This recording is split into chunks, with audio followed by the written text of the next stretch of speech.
छोटे भाई नरेश का फोन देखकर आश्चर्य हुआ। बहुत दिनों बाद कॉल बैक किया। उधर से आवाज आई, दीदी, सप्तमी तिथि को पापा का श्राद्ध का दिन पड़ा है। ओह, पापा को दुनिया से गए 1 साल हो गया। उधर नरेश बोल रहा था, पहला पितृपक्ष है इस बार, इसलिए पंडित जी ने जैसे जैसे कहा है वैसे कर रहा हूँ। तुमसे ज्यादा लगाव था पापा को, इसीलिए तुम्हें बताना उचित समझा। आवाज में थोड़ी व्यंग, थोड़ी कड़वाहट का पुट, जैसे मेरे जख्मों पर नमक छिड़कने के लिए फोन किया हो। ओह। शाम को रमन के ऑफिस से आने पर अनमने ढंग से बता दिया, नरेश का फोन आया था। रमन बोली, तुम्हें अवश्य जाना चाहिए रूबी, मैं टिकट करा देता हूँ, तुम जाने की तैयारी करो। पापा कितने सुलझे विचारों के शांत प्रकृति के इंसान थे। उनके स्टूडेंट्स उनकी कितनी इज्जत करते थे। स्टूडेंट्स को शिक्षा देने वाले पापा अपने बेटों को सही गलत की शिक्षा देने में विफल रहे थे। माँ 10 साल पहले ही कैंसर से जंग हार दुनिया से चली गई थी। बड़े भैया और मेरे बच्चों को खिलाने का सुख तो माँ ले चुकी थी, पर नरेश की शादी को 1 साल ही हुआ था। माँ को आभास हो गया था कि वो बचेंगे नहीं, इसीलिए हम तीनों बच्चों को अपने पास बिठाकर पापा की देखभाल और खुश रखने का वादा लिया था। माँ ने अपने सारे गहने दोनों बेटों को दे दिया। अपने पैरों पर कुल्हाड़ी मारने की ये शुरुआत माँ ने कर दी। माँ के पास एक सोने का चोकर था। माँ जब भी पहनती, मैं बचपन से ही कहती, मुझे दे दो, मैं पहनूंगी। माँ हंस के गाल पर प्यार से चपत लगा देती। माँ ने वो चोकर मुझे शादी में देना चाहा, मैंने इनकार कर दिया लेने से। माँ की काम क्रिया के बाद जब मैं ससुराल जाने लगी, पापा रुधे गले से अकेले बुलाकर मुझे वो चोकर दिया और कहा, तुम्हारी माँ का प्यार आशीर्वाद है इसमें, बेटा इनकार मत करना। और मैं पापा से लिपटकर ढहक पड़ी। समय अपनी गति से आगे बढ़ रहा था। मैं भी अपनी घर गृहस्थी में उलझी हुई थी। भरा पूरा परिवार, सास ससुर, ननद देवर, देवरानी, 2 बच्चे मेरे, 2 देवर के। चाह के भी पापा से मिलने नहीं जा पाती। पापा कुछ दिनों से भैया के पास लखनऊ में थे। सुनकर अच्छा लगा। विश्वास था दोनों भाई पापा को फूल की तरह रखेंगे। प्रिंसिपल की पोस्ट से रिटायर्ड थे, पेंशन भी अच्छी खासी थी। 1 साल होने वाला है पापा से मिले। पापा लखनऊ से आ गए हैं। मैंने रमन से मायके जाने की इच्छा जताई। पता नहीं क्यों मायके की दहलीज पर पैर रखते ही कुछ अजीब सा लगा।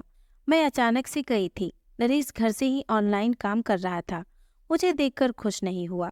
अनमने ढंग से कहा, बताया नहीं आ रही हो। पत्नी भी शिकायती लहजे में बोली, एक फोन तो कर लेती।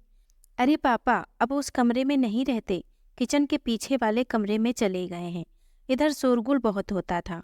और पापा का कमरा, उफ, लखनऊ से आए 1 महीना ही तो हुआ है।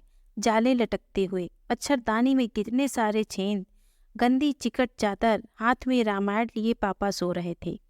मैं अपनी रुलाई रोके दरवाजे पर खड़ी थी। बढ़ी हुई दाढ़ी उम्र को और ज्यादा बढ़ा रही थी। कितने अच्छे से पापा रहते थे।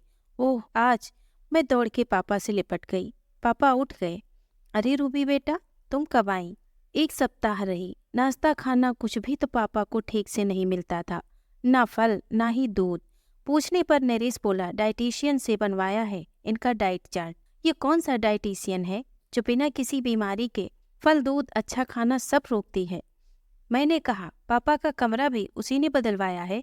अपने लिए पापा ने कितने शौक से ये कमरा बनवाया था। पेंटिंग, किताबों के लिए सिर्फ कितना कुछ। ओह, मैंने कहा, मैं बनाऊंगी पापा का खाना। नरेश की पत्नी किचन के दरवाजे पर खड़ी हो गई और कहा, इतना मोह है पापा से तो ले जाओ अपने घर।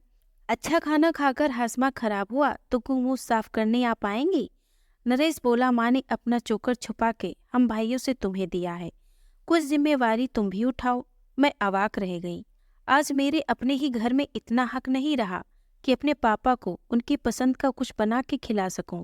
क्यों बेटियां इतनी पराई हो जाती हैं? माँ के चोकर के लिए इनके मन में इतनी कड़वाहट है। और शाम की ट्रेन से पापा के लाख इनकार के बाद भी उनको लेकर ससुराल आ गई। जाते जाते पापा के पेंशन का जिक्र भी कर दिया। 1 सप्ताह तो सब ठीक रहा। माँ बाबूजी पापा से बात करते, साथ खाते, नाश्ता करते, ठहाके लगाते। जैसे ही उन्हें पता चला अनिश्चित काल के लिए पापा को मैं लाई हूँ, उनका व्यवहार बदलने लगा। एक दिन बाबूजी पापा से बोले, कन्यादान के बाद बेटी के यहाँ का अन्न का एक दाना ग्रहण करना भी पाप है। मुक्ति तो बेटे के हाथों ही मिलती है, चाहे वो जैसे भी हों। उफ, मेरा इतना भी हक ससुराल में नहीं है कि अपने पिता को आखिर हम बेटियों का हक आखिर कहाँ होता है। सास ससुर देवर ननद की जिम्मेदारी शादी के बाद ही बखूबी निभा रही हूँ, पर अपने जनक के लिए इतना करने का भी हक मुझे नहीं है। क्या ससुराल क्या मायका। ओह, पापा के लिए ये इशारा काफी था। कितनी बेबस थी मैं। रमन भी खुल के कुछ नहीं बोल रहे थे। एक तरफ माँ बाप थे, एक तरफ ससुर। पापा ने मुझे बताया अब मेरा एटीएम नरेश के पास रहता है। दोनों भाई पैसा बांट लेते हैं। जिसके पास मैं रहता हूँ वो कुछ बढ़ा कर रखता है पैसा। ओह, और पापा ने एटीएम कार्ड देकर आर्थिक रूप से बेटों पर निर्भर हो अपने ही पैरों पर कुल्हाड़ी मार ली थी। और ऐसे ही दोनों बेटों के बीच पेंडुलम की तरह झूलते हुए पापा दिन गुजारते रहे, और मैं अपनी मजबूरियों से बेबस लाचार। और 1 लाख से ऊपर पेंशन पाने वाले पापा अंत समय में 1 महीने सरकारी अस्पताल में सेप्टिक से जूझते रहे। मुझे बड़ी देर से पता चला। वाराणसी में ले जाकर मैंने और रमन ने अच्छी जगह एडमिट किया, पर जहर पूरे शरीर में फैल गया था। पापा ने बहुत आशीर्वाद दिया और वचन लिया कि माँ का दिया हुआ चोकर आशीर्वाद समझकर अपने पास रखोगी, वापस नहीं करोगी। गुस्से में कितनी बेबस थी मैं। पापा का कष्ट याद कर कलेजा छलनी हो गया था। आत्मा रो रही थी। बेमन से फिर मैं उसी दहलीज पर खड़ी हूँ जो कभी मेरा मायका हुआ करता था। घर भरा हुआ है, द्वार पर हलवाई बैठे हुए हैं। तरह तरह के पकवानों की खुशबू वातावरण में बिखरी हुई है। पापा की मुस्कुराती हुई बड़ी सी तस्वीर टेबल पर सजी हुई है। दोनों भाई धोती पहने पंडित जी के साथ श्राद्ध कर्म और तर्पण की विधि कर रहे हैं। कुछ काले तिल जौ और दान की सामग्री। आगंतुक दोनों भाइयों के खुले दिल और पापा के प्रति अथाह प्रेम और श्रद्धा की दुहाई दे रहे हैं। और मेरी अंतरात्मा चित्कार उठी है, जैसे मेरे जख्मों पर नमक छिड़क दिया गया हो। पापा खाने को तरस गए थे। दोनों भाई पत्तल पर सारे पकवानों के साथ मलाईदार दही चीनी लेकर पापा को देने जा रहे हैं, जो कौवे उन तक पहुंचा देंगे। यही पाप शायद कौवों की संख्या को कम कर रहा है। दोनों बहुएं साड़ी पहन के आज बहू होने का फर्ज निभा रही हैं। हाईलाइट किए हुए बाल, रंगे पुते चेहरे, और एक पल में पापा को याद कर लोगों के सामने रोने की एक्टिंग, और एक पल भर में ठहाके। उफ, वितृष्णा से भर गई मैं और मेरे जख्म पुनः हरे हो गए। भैया ने कहा शाम को बचन मंडली को भी बुलवाया है। पापा का पहला पितृपक्ष में होने वाले श्राद्ध में हम दोनों भाई कोई कमी नहीं छोड़ेंगे। पंडित जी के बाद गणमान्य लोगों ने सुस्वादु भोजन का आनंद उठाया। खूब प्रशंसा हुई।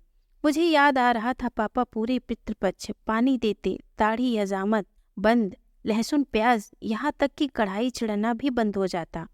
जिस दिन तिथि होती थी उस दिन बाल मुड़वाते, पंडित जी विधि करवाते, माँ दादाजी के पसंद का खाना बनाती। कितने सात्विक और सादगी से सब संपन्न होता। काश ये सच सबको समझ आ जाए। जीते जी जितना हो सके माता पिता या सास ससुर या फिर जो भी बड़े बुजुर्ग हों, उन्हें मन कर्म और वचन से खुश रखने का प्रयास ही असली मोक्ष की ओर ले जाता है। बेटी बहू को भी मायके और ससुराल में ये हक जरूर मिले, अपने माता पिता की सेवा देखभाल जरूरत पड़ने पर कर सकें। सास ससुर और पति भी इस अच्छे काम में बहू बेटी का साथ दें, तभी समाज में बेटा बेटी में अंतर करने की खाई को पाटा जा सकता है। दोस्तों, अगर आपको ये कहानी पसंद आई हो तो प्लीज़ इसे लाइक और शेयर करें। अगर आप हमारे चैनल पर नए हैं तो प्लीज़ इसे सब्सक्राइब करें। धन्यवाद।